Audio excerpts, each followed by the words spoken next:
Assalamualaikum warahmatullahi wabarakatuh. Jumpa lagi kita dan channel saya. Masih lagi sama juga, iaitu 16 hari bulan Januari 2025 Masehi, bersama dengan apa, dengan 16 Rejab 1446 Hijriah. Sekarang ini pukul 4.54 minit petang. Okay, untuk sesi ini saya nak review Pelajar Cemerlang 2024. Hadiah dia.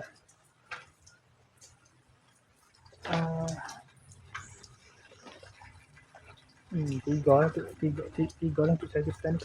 Satu. Boleh. Untuk sesi petang ni 3. 1, 2. Kita pakai pada petang ni ya. Ada petang ni ya. 3. 1. Sekali lagi. 1, 2,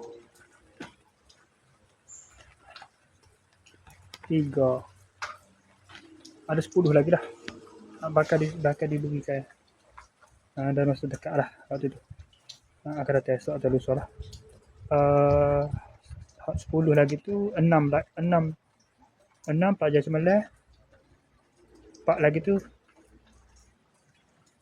Perak dah. 4 lagi tu Perak dah. 4 lagi tu Perak tahunan 2. Perak tahunan pula. Graduasi Perak 2. Graduasi tahunan 2. 4 situ. Jadi ada 10 semua. 9 lagi tu Cemerlang lah. Jadi semua Cemerlang apa? Mari dulu lepas. Mari lepas awak lagi dah sorang. Dah dapat dah sorang. Dua dah dapat dah. Sophia tu sekali dengan birthday dia. Waktu pula nama dua tu pula tu. Weekend tu. Ni 2 dah. Sekarang ni ada 3 lagi. Okay. Yes, berapa ni? Tu Amy sorang.